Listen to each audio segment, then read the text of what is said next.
Those who oppose my nomination imply that I am loyal to something or someone other than God, my own conscience, and the Constitution of the United States, accusing me of being Trump's puppet, Putin's puppet, Assad's puppet, Aguru's puppet, Modi's puppet, not recognizing the absurdity of simultaneously being the puppet of 5 different puppet masters.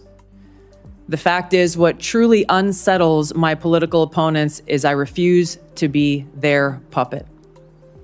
I have no love for Assad or Gadhafi or any dictator.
The bottom line is this must end.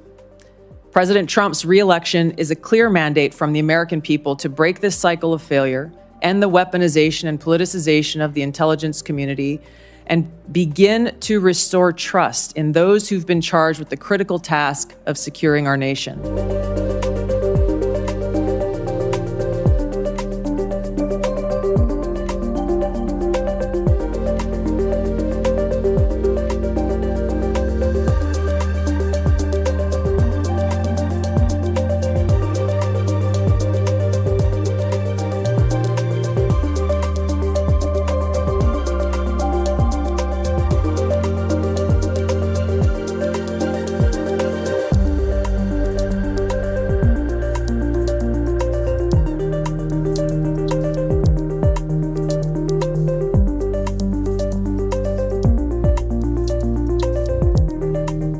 It didn't take long for the confirmation hearing of Robert F. Kennedy Jr., Donald Trump's nominee for Secretary of the Department of Health and Human Services, to absolutely descend into chaos because Senate Democrats, true to form, went on unhinged rants. But I've got to say, this one takes the cake. Here is Bernie Sanders talking about onesies. They are selling what's called onesies. These are little things, clothing for babies.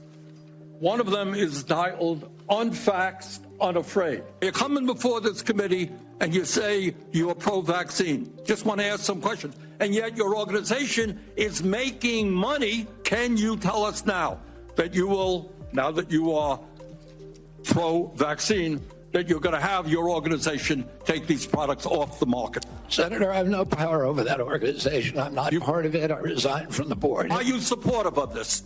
I've had nothing to do with leadership. Are you supportive of these onesies? I'm supportive of vaccines. Are you supportive of this clothing? And just look at the face of Megyn Kelly, a good friend of this network. It tells you all you need to know. I've had nothing to do with leadership. Are you supportive of these onesies? I'm supportive of vaccines. Are you supportive of this clothing, which is militantly anti-vaccine? I mean, Army, onesies? Are these Democrats serious?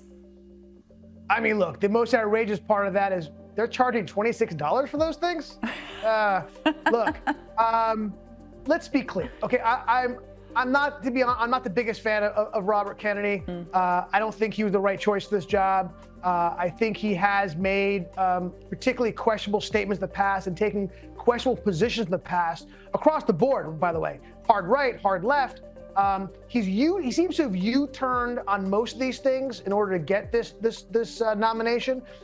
Look, I'm all for rigorous questioning of Robert Kennedy. I think that's legitimate. I think that we have moved from honest questions into stupid behavior and grandstanding on the side of Democrats. That's really nothing new, to be honest, both sides. But look, I think this is the role of the Senate to ask tough questions of a guy who's made very questionable claims in the past. I'm okay with that. But when we start putting up, grandstanding with the onesies, I think we've gone a little too much. I think Megyn Kelly had it right there with her facial expression. Yeah, she did. I mean, it just descended into a farce as soon as they brought up the onesie photos, and then you just can't take it seriously anymore. That's the problem with these hearings.